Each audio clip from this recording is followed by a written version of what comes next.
My daughter-in-law left her 2 sons at my old house, promising to return in 4 hours. She never came back, betraying everyone. 8 years later, she sued me for kidnapping her children, demanding justice. But when I handed the judge a mysterious envelope, he asked, "Do they know what's inside?" I replied, "Not yet." That truth changed everything. Before we continue, please subscribe to the channel and write in the comments what time it is where you are now. The wrench slipped from my grip, clattering against the concrete floor of the garage. That sound, gravel crunching under unfamiliar tires, made every muscle in my weathered body tense. I glanced at my watch. 6:30. The boys wouldn't be home from baseball practice for another hour. Through the dusty window, I watched a red sedan emerge from behind the oak trees that lined my driveway.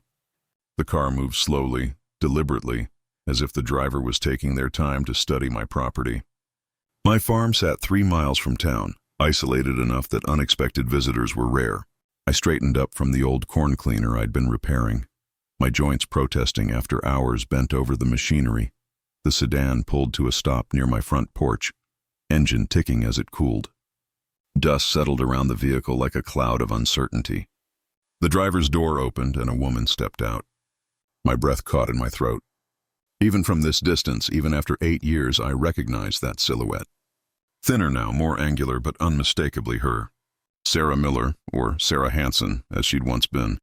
My son's widow, the woman who'd abandoned my grandsons like yesterday's trash. She'd changed. Her dark blonde hair was shorter, dyed a harsher shade that didn't suit her complexion.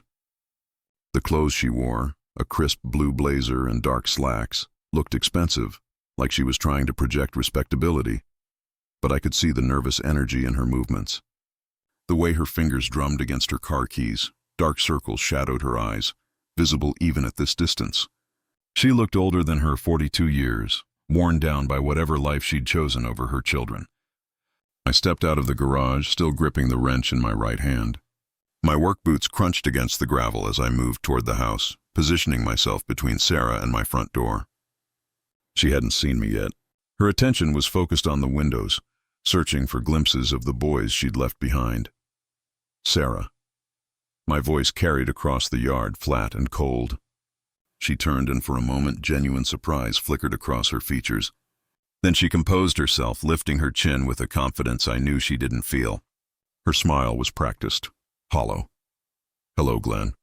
She took a step closer, her heels clicking against the stones. "You look well." I didn't move from my position near the porch steps. My grip on the wrench tightened until my knuckles went white. "What are you doing here?" "I've come back for my children." The words hit me like a physical blow. For 8 years, Tim and Jake had been my boys, my responsibility, my family. I'd raised them from scared little kids into strong young men. I taught them to throw a curveball, helped with homework, held them when nightmares woke them crying for parents who couldn't comfort them anymore. "Your children?" My voice rose despite my efforts to stay calm. "You lost the right to call them that when you walked away." Sarah's practiced composure cracked slightly. "I was sick, Glenn. I needed time to heal. 8 years. I stepped forward, my full height, 6'2" in a farm-built muscle, casting a shadow over her. 8 years to heal from what? From being their mother? She flinched but held her ground. "You don't understand what I went through after Robert died. The grief that I understand plenty." My words came out sharp, clipped. "I understand that 2 little boys needed their mama, and she chose to run away instead of fighting for them. I'm fighting for them now." Sarah's voice hardened, revealing a steel beneath the nervous exterior. "I'm their mother, Glenn, their legal guardian, and I want them back." The threat in her tone was unmistakable. This wasn't a request. It was a declaration of war. "Get off my property." I raised the wrench slightly, not as a threat, but as emphasis. "Those boys have a home here. They have stability. They don't need you disrupting their lives again." Sarah's smile returned colder now. "We'll see about that." She turned and walked back to her car with measured steps. "This isn't over, Glenn, not by a long shot." The red sedan reversed down my driveway, disappearing behind the oak trees as suddenly as it had appeared. I stood alone in my front yard, the wrench trembling in my grip, watching the dust settle where her car had been. The quiet of the countryside returned, birds singing in the distance, wind rustling through the cornfields. But the peace I'd known for 8 years was shattered. Sarah was back, and she wanted my boys. I started walking toward the kitchen door, my legs unsteady beneath me. This wasn't over. Not by a long shot. Inside my kitchen, muscle memory took over while my mind reeled. I filled the coffee pot with water, measured grounds into the filter, pushed the brew button. All automatic movements performed by hands that still shook from the confrontation outside. The familiar ritual couldn't calm the storm in my chest. 8 years. 8 years since she'd vanished like smoke, leaving me to pick up the pieces of 2 broken little hearts. Steam rose from my cup as I sat at the old oak table where my family had shared thousands of meals. Robert's photo smiled at me from the refrigerator door. My boy in his army uniform, proud and strong, never knowing what would come after, what cancer would steal from all of us. The coffee tasted bitter, but I drank it anyway, letting the heat ground me in the present moment. Evening light slanted through the gingham curtains my wife had hung 20 years ago, painting everything golden. This kitchen had seen joy and sorrow in equal measure. I closed my eyes and let myself remember Robert's final days, spring of 2015, when hope had finally died in that sterile hospital room. My son, my strong, capable boy who could fix any engine and charm any woman, reduced to skin and bones beneath white sheets. Sarah had been there for every visit, holding his hand while machines beeped their electronic lullaby of life support. She'd whispered to him constantly, telling him about the boy's latest adventures, painting pictures of the future they'd planned together. Even as Robert's body failed, she never stopped believing he'd come home. "I can't do this without him, Glenn," she'd whispered to me one night in the hospital corridor, mascara streaking down her cheeks. "I don't know how to be their mother alone." I should have seen the warning signs then, the way she flinched when Tim hugged her as if his touch hurt. How she'd stare at Jake sleeping and start crying for no reason. The boys reminded her of Robert. The same dark hair, the same stubborn chin, the same laugh that could fill a room. After the funeral, Sarah's grief consumed everything. She'd sit in Robert's chair for hours, staring at nothing. The boys would try to show her their drawings or ask for help with homework, and she'd look right through them like they were ghosts. Grandpa Glenn, 7-year-old Tim, had asked me one afternoon, "Why doesn't Mama see us anymore?" I'd started spending more time at their house, helping with meals and bedtime routines. Sarah would disappear for hours, driving around the countryside or sitting in Robert's grave. When she returned, she'd smell like alcohol and other things I didn't want to name. The boys began coming to my farm more often. First for afternoons, then overnight stays, then entire weekends. Sarah never objected. If anything, she seemed relieved to have them gone. I understood her pain.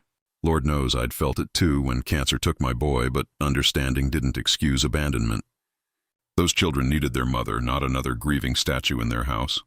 "I tried everything," Robert had whispered during his last conscious conversation. "Promise me you'll take care of them, Dad. All of them. Sarah too, if you can." I'd made that promise with tears in my eyes, never imagining how impossible it would become. How do you care for someone who doesn't want to be saved? The coffee had gone cold in my hands.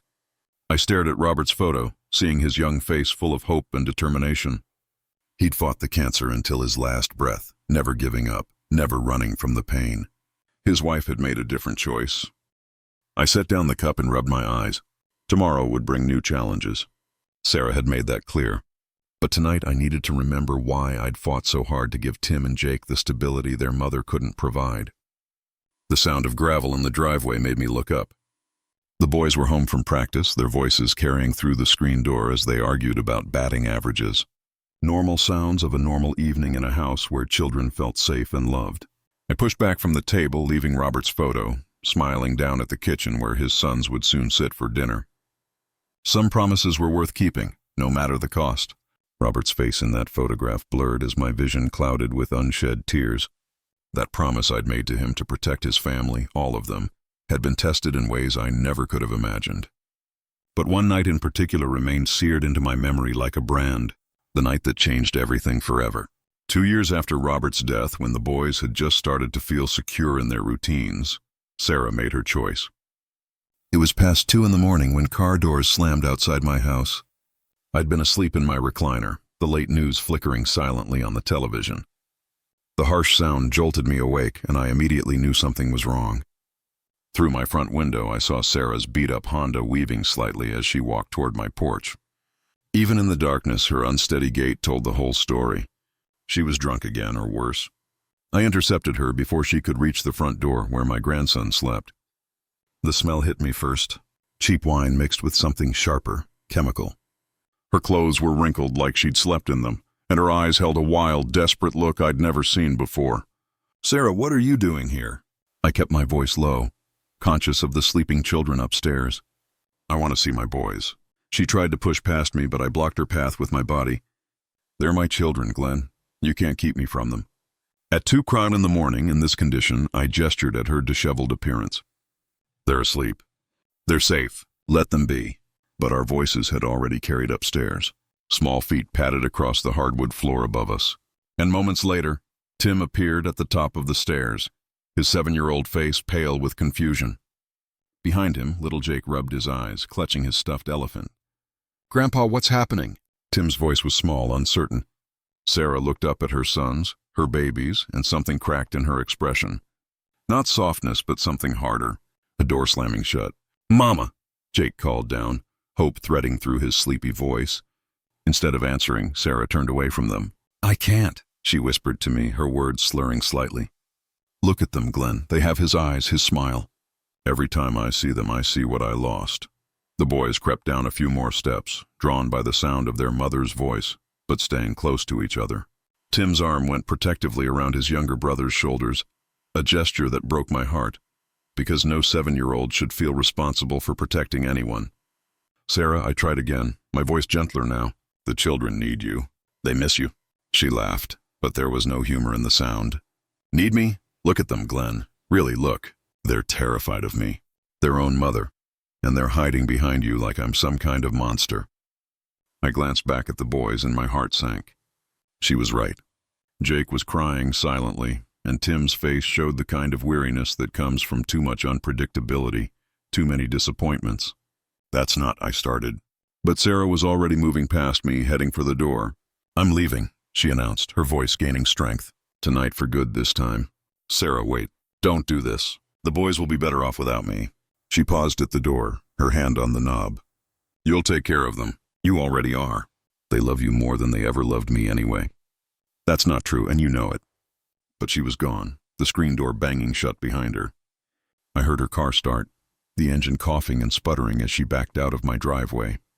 The boys and I stood frozen in my living room, listening to the sound fade into the distance. The next morning, I found the note she'd left on my kitchen counter. Handwritten on lined paper, the words shaky but clear. "Glenn, I can't be the mother they deserve.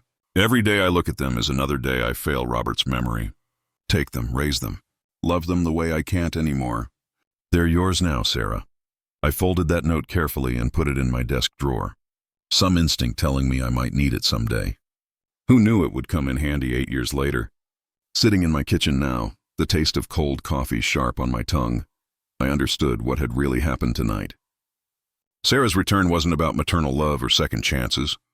It was about something else entirely, something that had nothing to do with being a mother.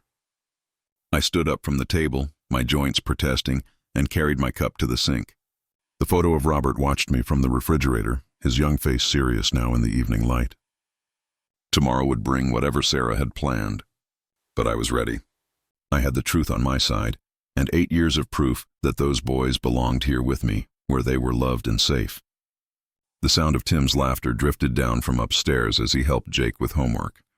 Normal sounds in a normal house where children could count on the adults to protect them. Some fights were worth having no matter how long they took. The weight of that memory pressed down on me as I sat in my kitchen staring at Robert's photograph.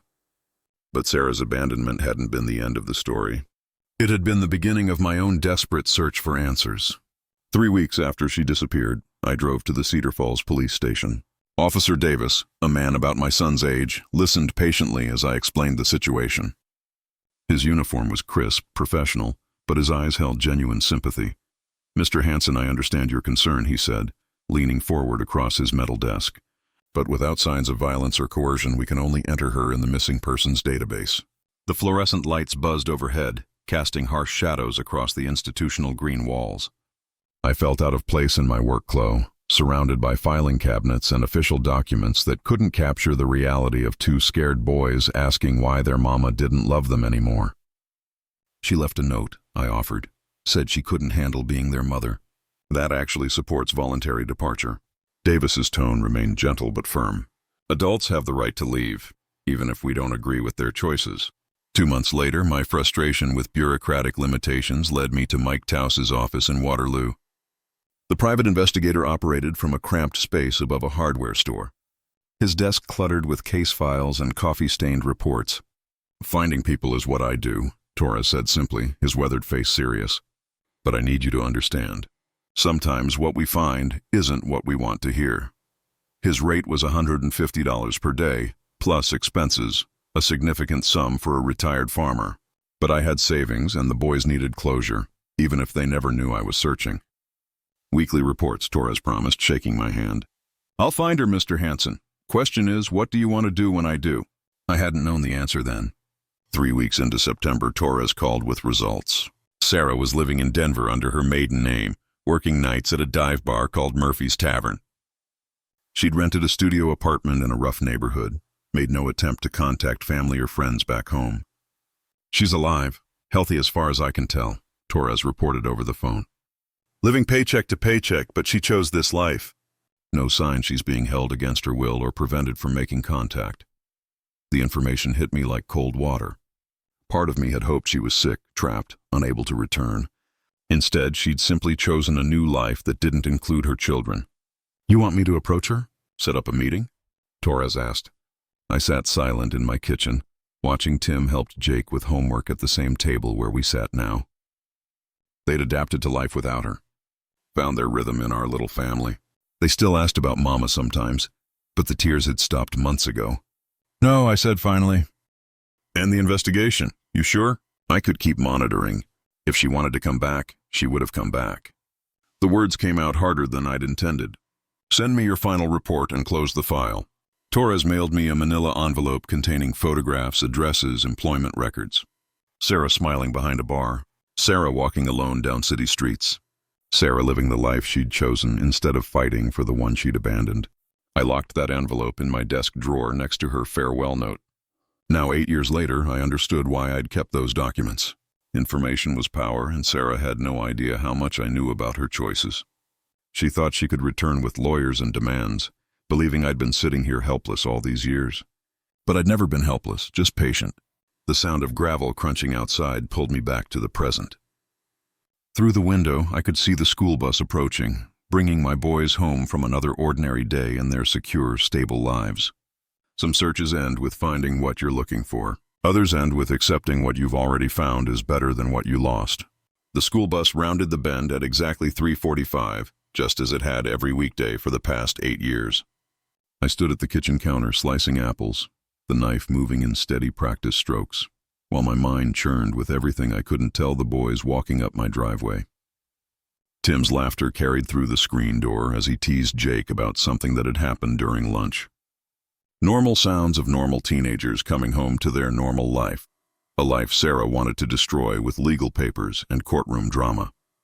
My hands trembled slightly as I arranged apple slices on their plates. How could I look at them and pretend yesterday hadn't happened? How could I help Jake with his fractions while calculating the odds of losing them both to a woman who'd already proven she didn't want them? The kitchen door banged open, followed by the familiar thud of backpacks hitting the floor.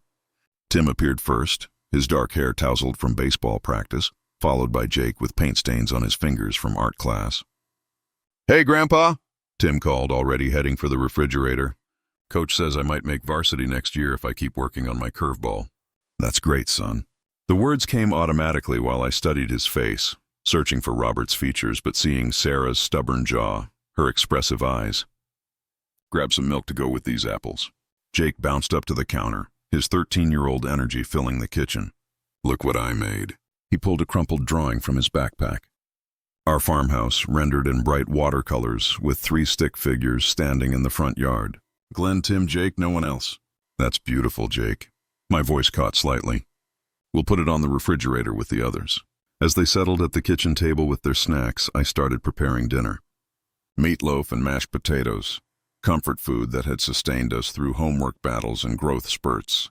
The routine motions calmed my nerves, but I couldn't stop watching them, memorizing these moments in case they were numbered. "Grandpa, you're being weird," Tim observed, pausing with his milk glass halfway to his lips. "You keep staring at us like we're going to disappear or something." Heat crept up my neck. "Just tired, I guess. Long day." Jake struggled with his math worksheet, eraser shavings scattered across the table. "I don't get these fractions," he whined. "Why do we need to know this stuff anyway?" I pulled up a chair beside him, grateful for the distraction. "Everything builds on everything else," I explained, showing him how to find common denominators. "Like farming, you can't plant corn without preparing the soil first." "You always say that," Jake grinned, but he bent over his homework with renewed focus. Tim finished his algebra quickly and started discussing upcoming baseball tryouts. His words washed over me while I fought the urge to tell him how proud I was, how much I loved them both, how I'd fight anyone who tried to take them away. During dinner, we fell into our familiar rhythm. Tim talked about his friend whose parents were getting divorced, and I had to grip my fork tighter to keep from flinching. Jake showed us his art project again, explaining each detail of his drawing with the intensity only 13-year-olds could muster. "The three of us," he pointed to the stick figures. Our family. Not theirs, not mine. Ours. We'd built this together through homework struggles and midnight coughs, through little league games and county fair competitions. Sarah had walked away from this, chosen dive bars and loneliness over bedtime stories and Sunday morning pancakes. "Grandpa, why are you so quiet tonight?" Tim asked again, his teenage radar picking up on my distraction. "Just thinking about some things I need to take care of," I said, which was true enough. "Nothing for you boys to worry about." After dinner, they headed upstairs to finish homework and get ready for bed. Their voices drifted down through the old farmhouse, Tim helping Jake with something, both of them laughing at some shared joke. The sounds of siblings who'd grown up together, protected and loved in this house that had become their sanctuary. I stood at the kitchen sink washing dishes, watching their shadows move past the upstairs windows. 8 years of this routine, 8 years of building something solid and secure from the wreckage Sarah had left behind. How could I tell them their mother wanted to destroy it all? The weight of the secret pressed down on my shoulders as I dried the last plate and put it away. Tomorrow would bring new challenges, but tonight I'd let them sleep peacefully in their beds, believing they were safe in the only home they remembered. Some truths were too heavy for children to carry, no matter how grown up they seemed. A week later, I was replacing a broken fence post in the front yard when Jim Patterson's mail truck approached an hour earlier than usual. Something about the way he drove, slower, more deliberate, made me straighten up from my work and wipe the sweat from my forehead. Jim had been delivering mail to my farm for 15 years.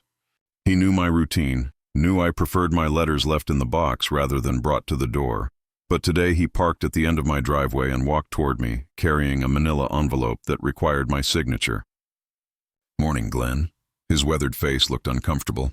"Got some certified mail for you. Official-looking stuff?" My stomach dropped as I signed the receipt with hands that had been steady moments before.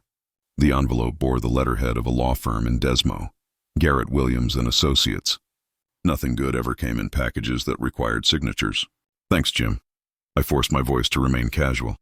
Probably just some insurance paperwork, but we both knew it wasn't insurance paperwork. Inside my kitchen, I opened the envelope with a paring knife, my hands growing steadier as anger replaced dread. The legal documents were thick, official, full of language designed to intimidate someone who'd never faced a courtroom battle.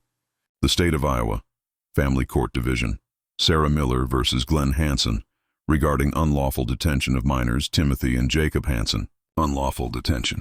As if loving those boys, raising them, giving them stability and security was somehow criminal. As if 8 years of being their father in everything but biology was a crime against the woman who abandoned them like unwanted pets. I read the charges 3 times, each reading stoking my fury. Sarah accused me of preventing her from seeing her children, of custodial interference, of denying her parental rights. The woman who'd written a note saying she couldn't be their mother was now claiming I'd stolen that chance from her. The phone rang exactly 10 minutes after Jim's truck had disappeared down my driveway. Sarah's timing was precise, calculated. She'd known exactly when I'd received those papers. "Did you get the documents?" Her voice was cold, businesslike, nothing like the broken woman who'd stumbled into my yard that night ago. "Sarah, you've completely lost your mind." My grip tightened on the receiver. "Unlawful detention. Those boys have been with me because you abandoned them. I was sick, Glenn, grieving, and you took advantage of that to steal my children." "Steal?" The word exploded out of me. "I saved them. I gave them a home when their mother decided bars were more important than bedtimes. Meet me today, 3 Diners Corner." Her tone brooked no argument. We can settle this quietly, or we can let the courts decide. Your choice. The line went dead before I could respond. I stared at the phone for a moment and then carefully hung it up. Sarah's choice of meeting place was strategic. The diner was public, neutral, full of potential witnesses. She'd thought this through, planned every detail. I looked around my kitchen, seeing 8 years of family life in every corner. Tim's baseball trophies on the windowsill, Jake's artwork covering the refrigerator, homework still scattered on the table from last night's algebra session. This wasn't desperation driving Sarah's return. This was calculation. Someone had advised her, coached her, given her the language and strategy to launch this legal assault. She wasn't the broken woman who'd left that note in 2017. This was someone who'd had time to prepare, to gather resources, to plan her attack. I checked the clock. 11:15. The boys wouldn't be home from school for hours, which meant I had time to drive into town and face whatever Sarah had planned for our confrontation at Diner's Corner. Changing into clean clothes, I caught sight of myself in the bedroom mirror. 68 years old, weathered by farm work and worry, but still strong enough to fight for what mattered. Sarah might have lawyers and legal papers, but I had something more powerful, the truth. And I had that note she'd written 8 years ago, the one where she'd voluntarily given up her children because she couldn't handle being their mother. She had no idea I'd kept it, no idea what kind of evidence she'd left behind in her moment of honest desperation. Let her bring her lawyers and her calculated tears. I'd been raising her children while she played at being free. Now she'd learn what it costs to walk away from family. The legal papers lay on my kitchen counter like a declaration of war. Fine. If Sarah wanted a war, she'd get one. But she'd discover that a man fighting for his children, even if they weren't legally his, was more dangerous than she'd calculated. I grabbed my keys and headed for the door. Time to find out what Sarah really wanted, and what I'd have to do to keep my boys safe. 20 minutes later, I pulled into the gravel parking lot of Diner's Corner, my truck's engine ticking as it cooled in the afternoon heat. Through the large windows, I could see the familiar red vinyl booths and checkered floor that had hosted countless town meetings, birthday celebrations, and everyday conversations over the decades.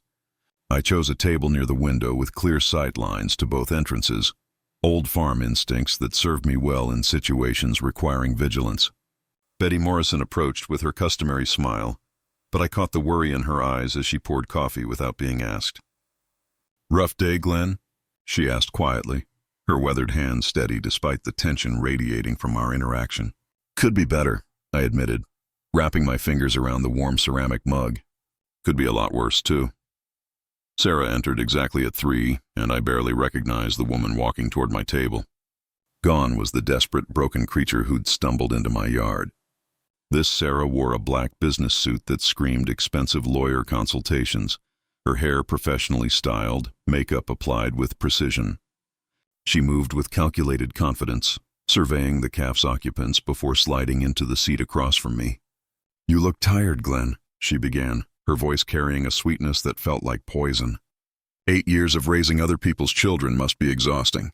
The insult landed exactly as she'd intended, but I'd spent decades dealing with difficult animals and unpredictable weather. Patience was a farmer's greatest tool. "They're not other people's children, Sarah. They're your children.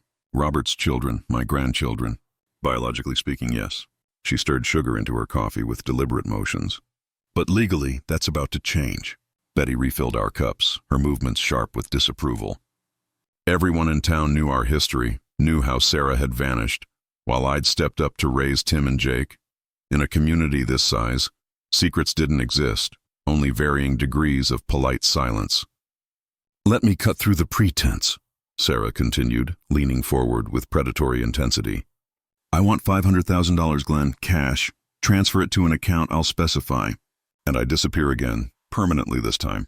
The number hit me like cold water. $500,000.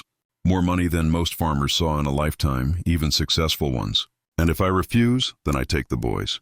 Her smile never wavered. "I've got witnesses prepared to testify about your isolation, your age, your inability to provide proper care for growing teenagers. Courts favor mothers, especially mothers who've overcome personal struggles to reclaim their children." I studied her face, seeing past the makeup and professional styling to the desperation underneath. This wasn't about maternal love or second chances.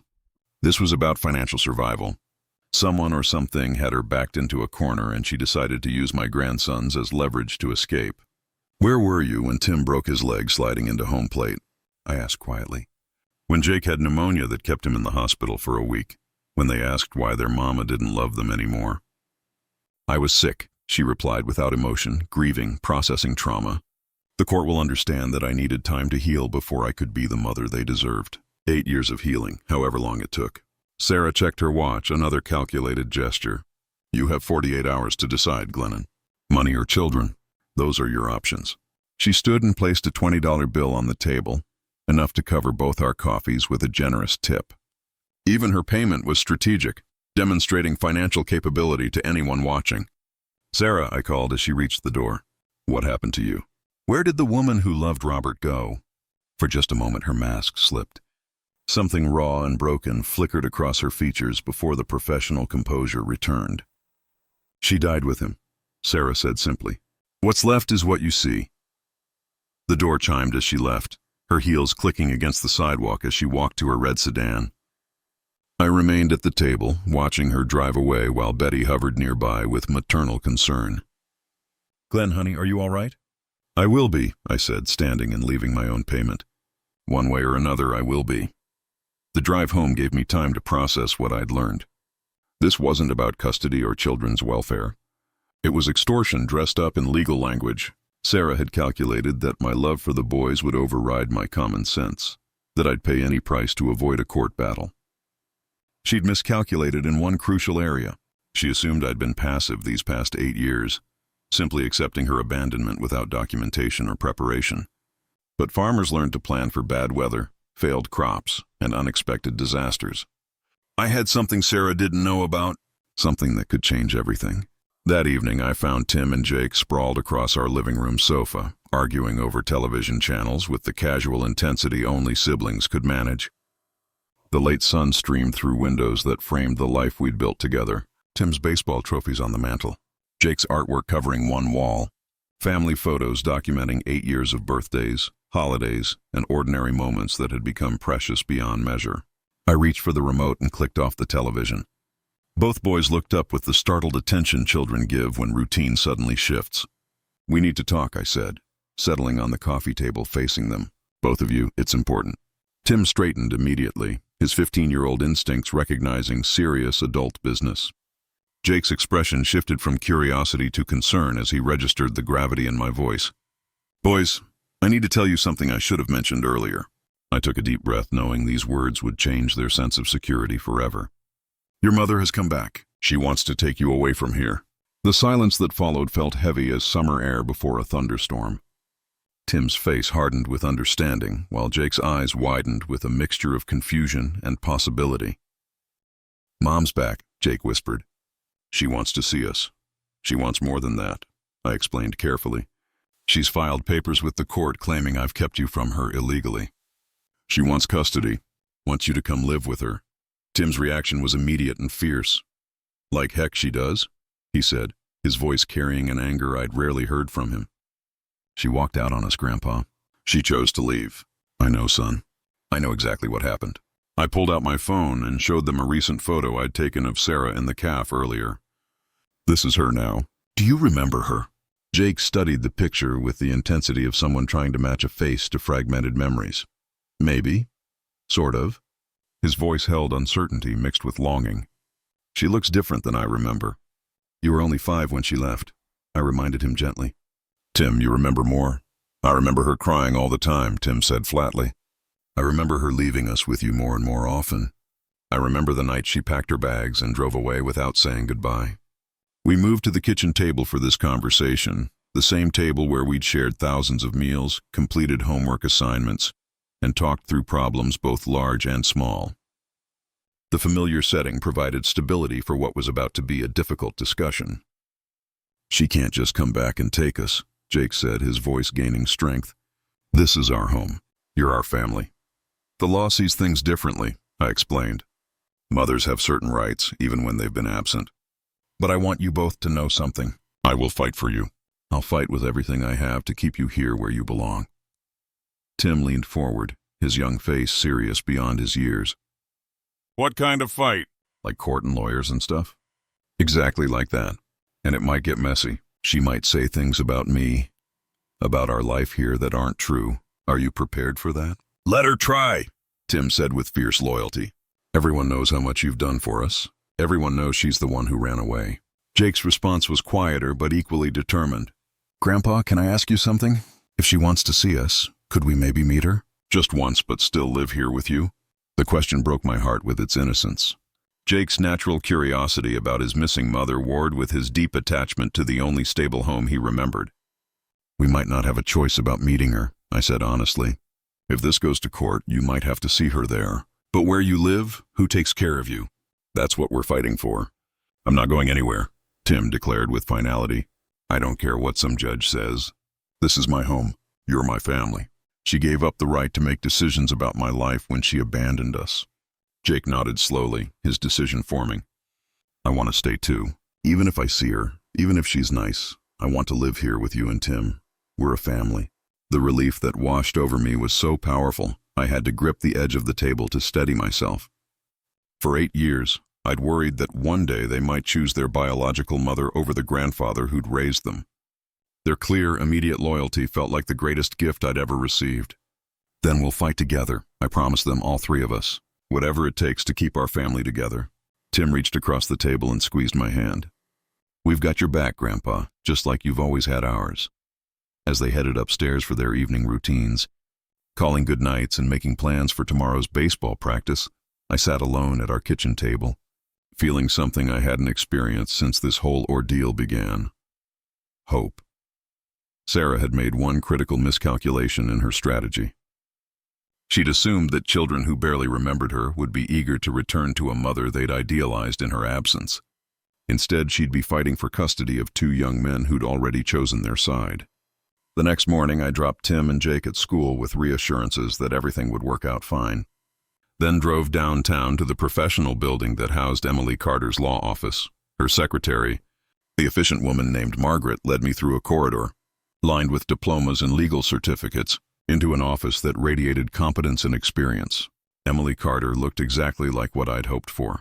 A woman in her early 50s with sharp eyes and a handshake that suggested she wasn't intimidated by courtroom battles. Her desk was organized chaos, law books, case files, and legal pads covered with notes that spoke of a mind constantly at work. Mr. Hanson, she began, settling behind her desk after pouring coffee from a pot that had clearly seen constant use. I've reviewed the documents you sent over. These are serious accusations Sarah Miller has made. If we lose this case, the court could order immediate removal of the children from your custody. The words hit me like cold water, but I'd expected nothing less. Miss Carter, what I need you to understand is that every accusation she's made is either a lie or a distortion. I've got 8 years of proof that those boys belong with me. Tell me everything, she said, pulling out a yellow legal pad. From the beginning. Don't leave out anything, no matter how small it seems. For the next hour, I walked her through our family's entire history. Robert's cancer and death in 2015, Sarah's spiral into grief and irresponsibility, the night she abandoned the children at my house, my decision to hire a private detective to locate her in Denver, the boys' adjustment and thriving in my care. Emily's pen moved constantly across her pad, occasionally stopping to ask clarifying questions that demonstrated both legal knowledge and practical understanding of family dynamics. Her current demands for custody, I concluded, aren't about wanting to be a mother. She offered me a deal yesterday, $500,000 to disappear permanently. This is extortion disguised as parental concern. Extortion? Emily's eyebrows rose sharply. Did you record this conversation? No, but it took place at Diner's Corner with witnesses present. Betty Morrison served us coffee and heard at least part of the discussion. That's helpful, but not definitive. Emily tapped her pen against her lips, thinking, what we really need is documentary evidence of abandonment. Letters, emails, anything that shows she voluntarily relinquished custody. I reached for my wallet, extracting the carefully preserved piece of paper I'd carried for 8 years. Would this help? Emily unfolded the note, her expression growing more interested with each word she read. Sarah's handwriting was clear and unmistakable. Glenn, I can't be the mother they deserve. Every day I look at them is another day I fail Robert's memory. Take them, raise them, love them the way I can't anymore. They're yours now, Sarah. My word, Emily breathed, setting the note down carefully. Mr. Henson, this could be the key to our entire defense. This is voluntary abandonment in the biological mother's own handwriting. Where did you get this? She left it on my kitchen counter the morning after she packed her bags and drove away 8 years ago. I watched Emily examine the paper, seeing hope building in her professional assessment. I kept it because, well, maybe I knew this day might come. Maybe I couldn't bring myself to throw away the last honest thing she ever said to me. Have you told anyone else about this note? Nobody. Not even the boys know it exists. Emily made several more notes, her energy visibly increasing as she grasped the legal implications. This changes everything, Mr. Hansen. With this evidence, plus witness testimony about her 8-year absence, plus the children's clear preference to remain with you, we have a very strong case. What do we need to do? First, we'll need character witnesses from your community, teachers, neighbors, anyone who can testify to your care of the children and Sarah's absence. Second, we'll document the children's wishes formally. At ages 13 and 15, their preferences carry significant weight with the court. And the note? We'll have it authenticated by a handwriting expert and entered as evidence. Unless Sarah can prove this is a forgery, which she can't. This demonstrates clear voluntary abandonment of parental responsibilities. For the first time since Sarah had appeared in my driveway, I felt like we had a real chance of winning. Emily's confidence was infectious, her strategy sound, her experience evident in every question she asked. There's one more thing, Emily said, leaning forward intently. Sarah's attorney will likely try to paint you as an elderly man unable to care for teenagers. We need to demonstrate your physical health, mental acuity, and continued ability to provide appropriate guardianship. I can handle that, I said. 68 isn't that old when you've been working farms your whole life? Excellent. Emily stood and extended her hand. Mr. Hansen, I'm going to do everything in my power to keep your family together. Sarah Miller made a choice 8 years ago, and she wrote it down in her own words. Now she's going to live with the consequences. Walking out of Emily's office into the bright morning sunlight, I felt something I hadn't experienced in weeks. Genuine optimism. Sarah might have lawyers and strategy, but I had something more powerful, the truth, documented in her own handwriting. She had no idea what was coming. The week before our court hearing passed in a blur of preparation that reminded me of harvest season, methodical, purposeful work, with everything depending on the outcome. Emily had given me a list of people to contact, witnesses who could testify to my character and the children's well-being under my care. Mrs. Evelyn Parker was my first stop. At 73, my next-door neighbor had watched Tim and Jake grow from traumatized little boys into confident young men. She welcomed me into her kitchen with coffee and homemade cookies, her weathered hands steady as she poured. Glenn, I've been waiting for this conversation for 8 years, she said, settling into her favorite chair by the window that overlooked my property. I watched you become both father and mother to those children. I saw you at every school event, every sports game, every time they needed medical attention. Her voice grew stronger as she continued. When Jake had pneumonia that winter, you sat up with him 3 nights straight. When Tim broke his arm, you were at the hospital faster than any ambulance. That woman, she shook her head firmly. She was a ghost long before she disappeared completely. Next, I drove to Cedar Falls Elementary to meet with Mr. David Lee, who taught both boys and watched them flourish despite their early trauma. His office walls were covered with student artwork and achievement certificates, including several with the Hansen name. Your grandsons are remarkable young men, he told me, pulling their academic files from his desk drawer. When they first came to live with you permanently, Tim was withdrawn, aggressive. Jake had nightmares that affected his classroom attention. But look at these records. Steady improvement, honor roll achievements, positive social interactions. He leaned forward, his teacher's instincts evident in every word. Glenn, I've seen children from broken homes. These boys aren't broken. They're thriving because you gave them exactly what they needed. Stability, consistency, and unconditional love. Dr. Williams at the Family Medical Clinic provided 8 years of health records documenting my responsible guardianship, regular checkups, prompt treatment of illnesses, dental care, vaccinations, all the mundane details of raising children that Sarah had abandoned along with everything else. Mr. Hunan, Dr. Williams said, reviewing the thick files, these children have received excellent care under your guardianship. Their physical and emotional development has been completely normal, even exemplary considering their early trauma. I'll gladly testify to that effect, but as I drove through town gathering support, I noticed unfamiliar cars parked at the Cedar Falls Motel, city license plates, people in business suits who clearly weren't local. Sarah was importing her own witnesses, preparing her own version of events for the courtroom. That evening, Emily called with the court schedule confirmation. "I know sharp tomorrow morning," she said. "Are you ready for this, Glenn?" "As ready as I'll ever be," I replied, touching the envelope in my jacket pocket, Sarah's handwritten note that would end this battle once and for all. "Emily, do you really think that note will be enough?" "Combined with everything else. Your community support, the children's clear preferences, 8 years of documented care." Her voice carried professional confidence mixed with personal conviction.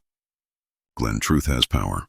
Tomorrow, we're going to prove that love and sacrifice matter more than biology and legal technicalities." I hung up the phone and walked through my quiet house, seeing evidence of family life in every corner. Tim's baseball glove on the kitchen counter, Jake's latest artwork covering the refrigerator, school photos documenting their growth from scared little boys to confident teenagers who knew they were loved. Tomorrow I'd walk into that courtroom carrying 8 years of proof that home wasn't about blood.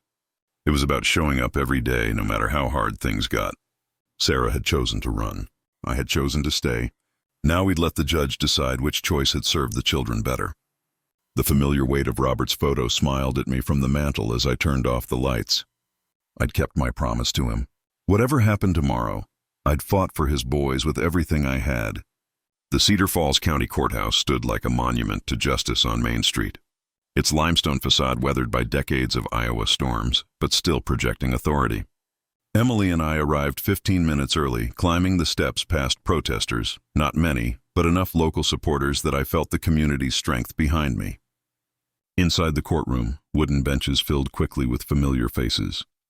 Betty Morrison from the diner, Mrs. Parker from next door, Mr. Lee from the school, Dr. Williams, people who'd watched me raise Tim and Jake who knew the truth of our life together. Sarah entered at exactly 9:00 with a man in an expensive suit, her attorney from Dessous, all polish and city confidence. She'd chosen her outfit carefully, conservative navy blue, minimal makeup, the picture of maternal respectability. But I could see the tension in her shoulders, the way her eyes avoided mine as she took her seat at the plaintiff's table. Judge Harlan Brooks entered with the gravity his position demanded. 62 years old, silver-haired, with the kind of presence that commanded immediate respect. I'd seen him at community events over the years. A fair man, but not one easily swayed by emotion over evidence. "Court is now in session," he announced, his voice carrying the weight of decades on the bench. "Case number 2025's FC 147, Miller versus Hansen, regarding custody of minor children, Timothy and Jacob Hansen." Sarah's attorney, a man named Richards, who clearly charged by the hour, stood to present his opening statement. His voice carried the smooth confidence of someone accustomed to winning through preparation and presentation rather than truth. "Your Honor, this case centers on a fundamental principle, a mother's sacred right to her children. My client, Sarah Miller, suffered a temporary mental health crisis following her husband's tragic death from cancer. During her period of grief and recovery, the defendant unlawfully prevented her from maintaining contact with her biological children. I felt Emily's hand touch my arm, studying me as Richards continued his carefully crafted narrative that bore no resemblance to the reality I'd lived. Ms. Miller has undergone extensive therapy, maintained stable employment, and rebuilt her life. She now seeks to reclaim her proper role as mother to children who have been denied her love through no fault of her own. When Sarah took the witness stand, her performance was flawless. She spoke of overwhelming grief, of needing time to heal before she could be the mother her children deserved. Her voice broke at calculated moments. Her eyes glistened with tears that seemed genuine to anyone who hadn't lived through her abandonment. "I never intended to be away permanently," she testified, looking directly at Judge Brooks with practiced sincerity. "I was receiving treatment, working to become the mother Tim and Jake needed. Mr. Hansen refused my attempts to maintain contact, claiming he was protecting the children from my illness. The lies came so smoothly I almost admired the performance. Almost." Her imported witnesses took the stand one by one. A therapist from Denver who'd seen her twice, a supervisor who vouched for her employment stability, a neighbor who claimed she'd often spoken lovingly of her children, professional references. With limited knowledge, carefully coached testimony designed to paint a picture of rehabilitation and maternal longing. Emily's cross-examination was surgical, revealing the shallow relationships and limited time frames these witnesses represented. But Richards had done his job well, creating reasonable doubt about Sarah's abandonment, while positioning me as the aging grandfather who'd overstepped his bounds. During the lunch recess, Emily and I stepped outside where my supporters had gathered. Their presence reminded me that truth had witnesses too. Not polished professionals from the city, but people who'd watched me raise two boys with love and sacrifice. "How do you think it's going?" I asked Emily as we walked back toward the courthouse. "She's good," Emily admitted, coached, prepared, playing the victim card perfectly. "But Glenn," she smiled with quiet confidence, "she has no idea what's coming this afternoon." I touched the envelope in my jacket pocket, feeling 8 years of vindication waiting in Sarah's own handwritten words. Let her perform, let her cry, practice tears, and speak of rights and recovery. I had something more powerful than her polished lies. The truth preserved in her own desperate handwriting from the night she chose to run rather than fight for her children. When court reconvened at 2:00, I walked to the witness stand with the same steady calm I'd carried through 8 years of single parenthood. The courtroom felt different now, expectant, as if everyone sensed we'd reached the moment when truth would finally confront lies. Emily approached the witness box with professional confidence, her questions designed to let me tell our story in my own words. "Mr. Hansen, please tell the court about your relationship with Timothy and Jacob over the past 8 years.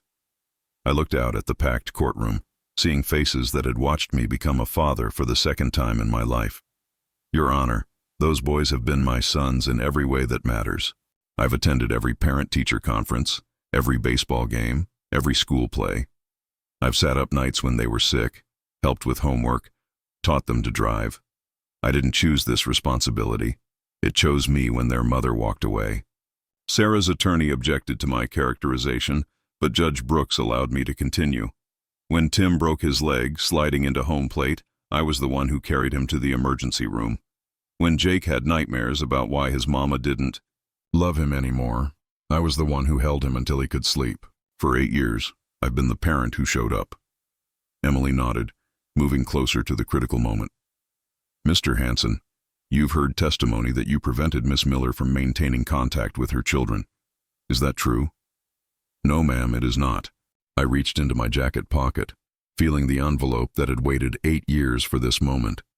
"Your Honor, if I may, I have something that might clarify exactly why Ms. Miller had no contact with her children." Judge Brooks leaned forward, his attention sharpening. "What kind of evidence, Mr. Hansen?" "A note, Your Honor, written by Sarah Miller herself on the night she abandoned Tim and Jake." I held up the aged envelope, its edges worn from 8 years, in my wallet. "She left this on my kitchen counter along with packed bags and 2 sleeping children who woke up the next morning asking where their mama had gone." The courtroom fell silent. Sarah's face had gone pale. Her eyes fixed on the envelope she'd forgotten existed. Her attorney was on his feet immediately. "Objection, Your Honor. This alleged document hasn't been properly authenticated, or I'll allow it," Judge Brooks said firmly. "Mr. Hansen, may I examine this evidence?" I walked to the bench and handed him the envelope, watching as he carefully removed the handwritten note. His expression remained professional, but I caught the slight widening of his eyes as he read Sarah's words. "Miss Miller," the judge said, his voice cutting through the courtroom's tension, "do you recognize this handwriting?" Sarah's composed mask was cracking. Your Honor, I was not in my right mind when I wrote that. I was grieving, sick, not responsible for Miss Miller. Please answer the question." "Is this your handwriting?" "Yes." But Judge Brooks raised his hand for silence, then read the note aloud for the court record. "Glenn, I can't be the mother they deserve. Every day I look at them is another day I fail Robert's memory. Take them, raise them, love them the way I can't anymore. They're yours now, Sarah." The courtroom erupted in whispers. Sarah was on her feet, tears streaming down her face. But these weren't the calculated tears from her earlier performance. These were the desperate sobs of someone watching 8 years of lies collapse around her. "Your Honor, I was sick. That note doesn't represent my true feelings. I've changed. I've grown. I deserve another chance." But Judge Brooks was studying the note with the methodical attention of someone who'd spent decades separating truth from manipulation. "Ms. Miller, he said quietly.